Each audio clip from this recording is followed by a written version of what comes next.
Okay, so now you're launching a version for teachers, but taking into account that this is a tool that you're supposed to use one-on-one, how are teachers going to use it? Is it more for tutors or interventionists, or do you have any case studies to share with us? So yeah, we've so like I said, when we originally created this program, the target audience was for parents and guardians to be using this at home. Mm-hmm. And then right after we launched, we just had teachers clamoring for this. They wanted it in their classrooms, and we were kind of surprised. We were like, oh, great. Like we would love to hear about how you plan on using this in your classroom. And we have heard from a lot of like reading specialists, interventionists who are, ones who pull kids out from classrooms and are using this in either a one-on-one setting like that or small groups, especially if the kids are one-to-one with devices in their classrooms, then they can use this in a small group setting. We don't quite have the ability to have it be very functional in a whole group setting yet, but even a traditional classroom teacher, we've heard from some kindergarten teachers, first grade, who do small group stations, things like that, who are figuring out how to use it in their classroom in that way.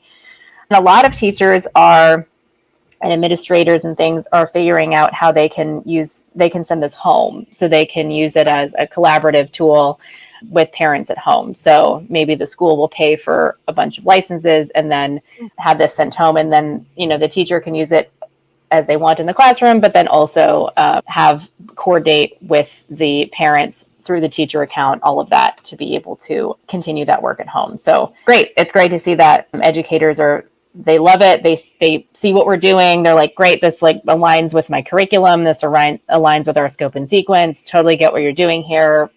I can figure out how to incorporate this either in my classroom or send it home or however we're going to do it. So it's nice to see. And how is the teacher's version different from the parents' version then?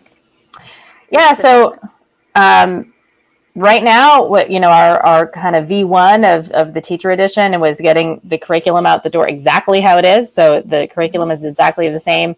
We have a web-based teacher portal, which is unique for the teachers. So they can log in online, and then they can add classroom students. They can manage far more student licenses. They can, and they also have the freedom to place each child student wherever they want to in the program, to target particular skills or whatever.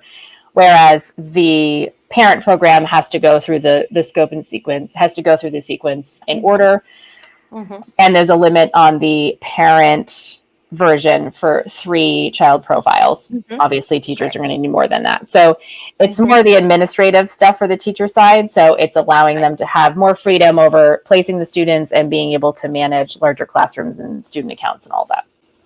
Okay, makes sense. Click here to watch the full interview.